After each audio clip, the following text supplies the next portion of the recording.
Баршаңызға сәлем достар. Бүгін біз сіздермен өте дәмді құймақ жасайтын боламыз.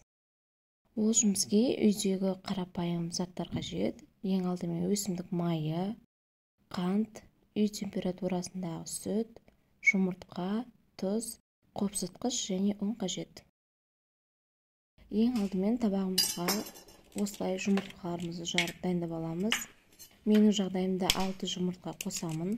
Сіздер өздеріңізге қажетті көлемге байланысты дәл осы рецепті 2 еселеп немесе керісінше 2 есе кішірейтіп керекті мөлшерде жасасаңыздар болады. 6 жұмыртқаның үстінен 4 ас қасық қант қостым. Қантымызды салған соң венчикпен жақсылап араластырамыз. Жұмыртқамыз бен қантымыз бір-біріне жақсылап араласып, қант толығымен ерігенше араластыру қажет. Одан соң үстіне сүтімізді құйып араластырып, артынша ұнымызды себелеп қосып отырамыз. Осы ретпен сүтті және ұнды кезек-кезек құйып, венчикпен жақсылап сүп-сүзек етіп, ұнның бәрі ерігенше араластырып отырамыз. Ұнды себелеп сепкен дұрыс. Егерде бірден салатын болсаңыздар, ұнымыз іркіт болып жабысып қалуы мүмкін.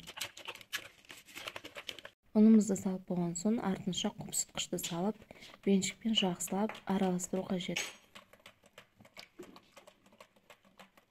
Тестамызды жақсылап араластырып, оның үстінен бір шымшық тұз саламыз және де сұйық майымызды құйып, венчикпен тағы да бір келке болғанша жақсылап араластырамыз. Тестамыз видеодағыдай осындай күйде болу қажет. Тым қатты сұйық немесе қою болып кетуге болмайды және ұнымыз түршік болып жүрмеу керек.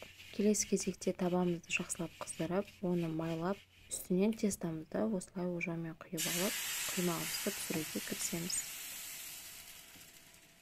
Құймағымыз видеодағыдай осылай әп-әдемі болып піседі.